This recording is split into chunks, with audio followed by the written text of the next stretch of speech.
Bonjour à vous, bienvenue à l'école de guérison divine et nous allons lire d'abord Ésaïe chapitre 54 verset 17. Ésaïe chapitre 54 verset 17. Toute arme forgée contre toi sera sans effet, et toute langue qui s'élèvera en justice contre toi, tu la condamneras. Tel est l'héritage des serviteurs de l'Éternel, tel est le salut qui leur viendra de moi, dit l'Éternel. Amen. Satan ne peut pas vous rendre malade, sauf si vous ne lui avez donné la permission de vous rendre malade.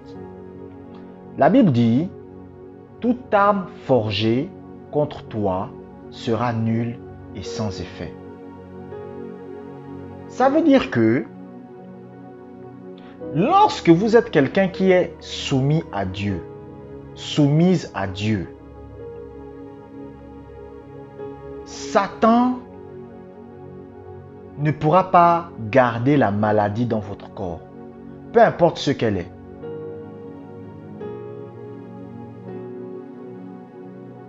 Les chrétiens ne sont pas conscients qu'ils sont au-dessus de la maladie.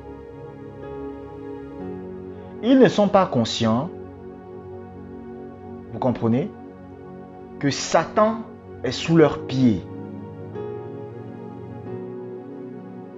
C'est pour cela que vous allez voir beaucoup de chrétiens aujourd'hui, ils sont dans la doctrine de la délivrance.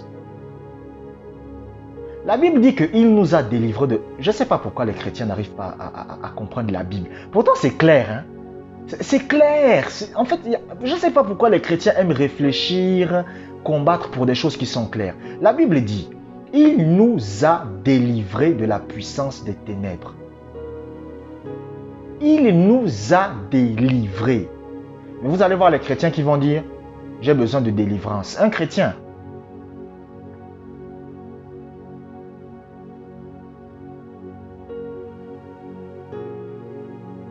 La délivrance d'un chrétien se fait par la parole, pas en envoyant le feu, pas en brisant les liens.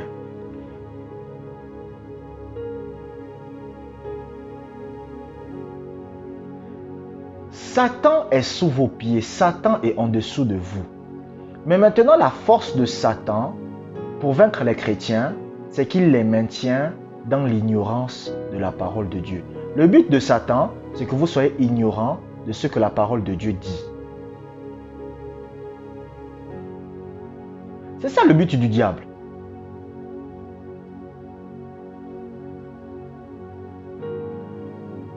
Vous devez être quoi? Ignorant. Vous devez ne rien connaître. Parce que si vous savez la portion que Dieu a prévue pour vous, ce que Dieu veut pour vous et comment l'obtenir, c'est fini pour lui.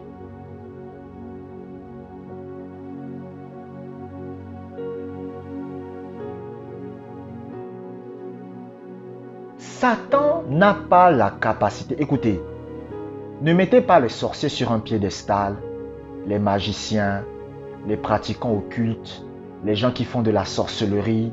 Ne les mettez pas sur un piédestal. Vous êtes au-dessus d'eux. Vous êtes plus grand qu'eux. Et c'est ce que vous devez croire. Moi, il y a des gens qui m'ont attaqué et qui ont failli mourir. C'est des gens qui viennent me raconter ça. C'est pas que c'est moi qui ai fait quelque chose. Mais c'est-à-dire que eux, ils ont voulu m'attaquer. Vous comprenez? J'étais même pas au courant. Ils ont essayé de faire des choses contre moi. Et ils ont failli mourir. Et c'est les gens qui viennent me dire ça. Sans en cachette, ils viennent me dire que mais il y a tel phénomène qui s'est produit. Parce que Satan n'est pas au-dessus des chrétiens. La Bible dit que c'est l'héritage des serviteurs de l'Éternel. Ça veut dire c'est l'héritage des personnes qui sont soumises à Dieu. Lorsque vous êtes soumis à Dieu, Satan ne peut pas vous nuire à votre vie n'importe comment.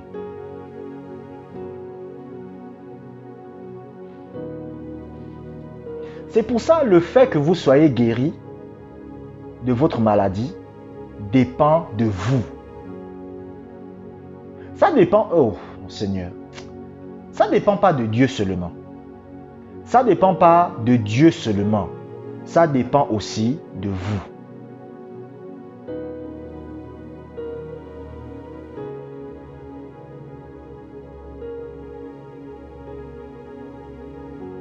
Satan n'est rien. Vous comprenez? Est-ce que vous savez même que dans le monde des esprits, Satan, ce n'est pas l'esprit le plus puissant. Satan, c'est l'esprit le plus intelligent et le plus malin, mais ce n'est pas le plus puissant. Il y a des esprits plus dangereux que le diable. Si Satan est sous vos pieds, combien de fois plus les sorciers, les pratiquants occultes, les magiciens, combien de fois plus ces gens-là? C'est pour cela qu'un chrétien, vous devez changer votre mentalité. Vous devez avoir, en fait, en ce qui concerne les démons, en ce qui concerne les sorciers, en ce qui concerne tous ces gens-là, vous devez avoir ce qu'on appelle un complexe de supériorité. Pas un complexe d'infériorité, mais un complexe de supériorité.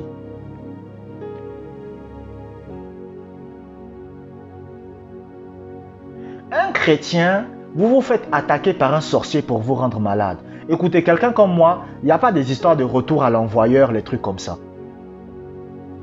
La personne ça va revenir sur lui-même. J'aurais même pas besoin de prier contre lui.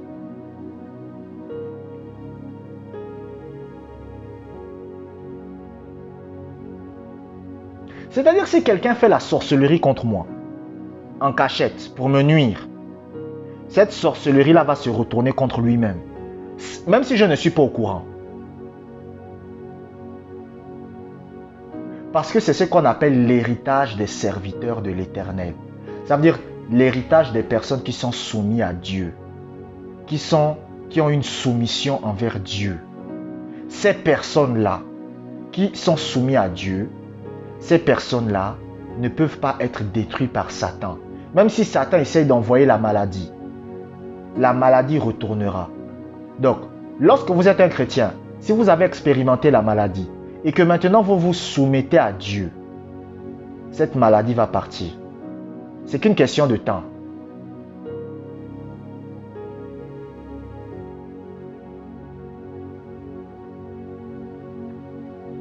C'est qu'une question de temps.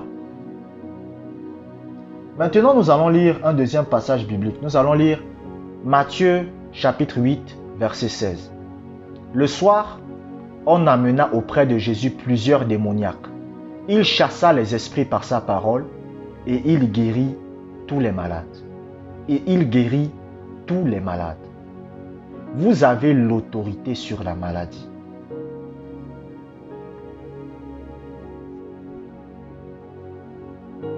Vous êtes au-dessus de la maladie. Vous êtes plus grand que la maladie.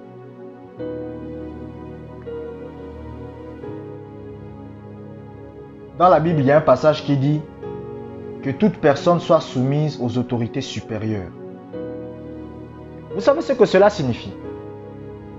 Cela veut tout simplement dire que, étant une autorité supérieure, il y a des choses qui sont soumises à vous. Et l'une de ces choses, c'est la maladie. Le cancer est soumis à votre personne. Toutes les maladies sur terre sont soumises à votre personne. Lorsque le Seigneur dit au nom de Jésus, tout genou fléchira dans le ciel, sur la terre et sous la terre, ça veut dire quoi? Ça veut dire qu'avec l'autorité de Jésus, vous avez le droit de faire obéir n'importe qui. N'importe quel esprit. Les esprits mauvais, parce que qui rend malade les gens? C'est les esprits mauvais. Les esprits mauvais, c'est eux qui font en sorte que les gens soient malades. Vous comprenez? Mais la Bible vous dit qu'au nom de Jésus, tout genou fléchit. Ça veut dire quoi? Ça veut dire avec l'autorité du nom de Jésus, vous pouvez chasser la maladie. C'est pour ça que la Bible dit quoi? Que Jésus chassa les esprits par sa parole. Et il guérit tous les malades. Quand la Bible dit que Jésus chassa les esprits par sa parole, c'est quoi? Les esprits là, c'est les maladies. Donc il y avait quelqu'un qui venait, par exemple, il a des problèmes d'estomac, c'est un esprit. Quelqu'un vient, il a des problèmes, des maux de tête, c'est un esprit. Quelqu'un vient, il a des problèmes au niveau du pied, c'est un esprit. Et la Bible dit qu'il chassa les esprits et il guérit tous les malades. Donc lorsque les esprits sont partis, les malades ont été guéris. Est-ce que vous comprenez? Mais c'était à cause de son autorité. Et Jésus vous a donné son nom. Quand la Bible dit que Jésus vous a donné son nom, ça ne veut pas dire répéter Jésus, Jésus, Jésus. Non. Quand la Bible dit que Jésus vous a donné son nom, ça veut dire que Jésus vous a donné l'autorité. C'est-à-dire que l'autorité que Jésus a, c'est l'autorité que vous aussi vous avez. Et maintenant, je vous le répète. La capacité, l'autorité que vous... Écoutez, moi je vous donne un secret pour accroître votre autorité spirituelle. Priez beaucoup en langue. Priez beaucoup en langue. Passez beaucoup du temps à prier en langue. Méditez la parole de Dieu, écoutez la parole de Dieu et priez en langue. Votre autorité va grandir. La Bible dit, édifiez-vous sur votre très sainte foi et priant par le Saint-Esprit. Donc ça veut dire que la prière en langue fait en sorte que la puissance de vos paroles devienne grande. La prière en langue augmente la puissance de vos paroles. Pourquoi? Parce que, ah mon Dieu, il y a des choses, je ne sais pas si je dois expliquer ça ici. Le temps me manquerait. Mais vous avez l'autorité sur la maladie. Vous comprenez? Vous comprenez? Vous avez l'autorité sur la maladie. Vous êtes au-dessus de la maladie. Et cette autorité, en fait, votre langue, vous devez comprendre que l'autorité s'exerce à travers des paroles. Même vous êtes une maman. Comment vous exercez votre autorité sur votre enfant? C'est en disant des paroles. C'est la même chose qu'un papa. Un papa exerce l'autorité sur son enfant par des paroles.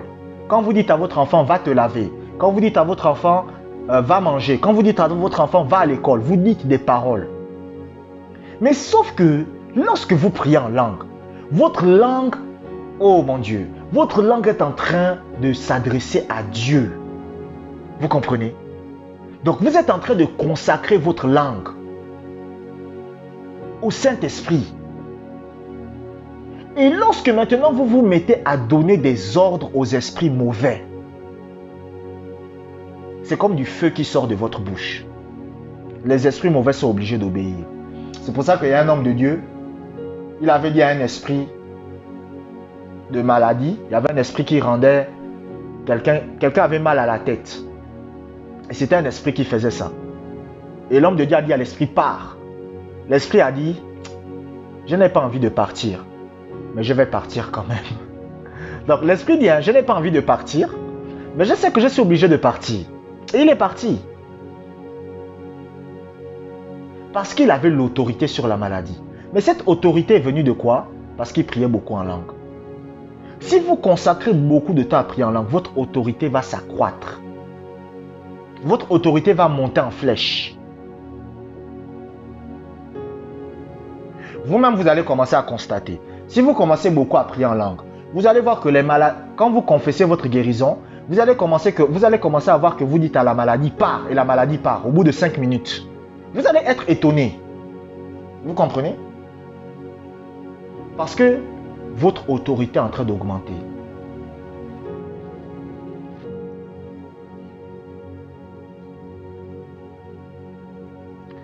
Vous êtes au-dessus de la maladie. Vous êtes plus grand que la maladie. Donc, Satan n'a pas le droit de vous rendre malade. Vous devez exercer votre autorité sur lui. Donc, vous devez confesser votre guérison, déclarer votre guérison. et priez beaucoup en langue. Et en le faisant, vous verrez des changements. Je vous remercie d'avoir écouté cet audio jusqu'à la fin. Abonnez-vous pour des prochaines vidéos. Que la grâce du Seigneur soit avec vous.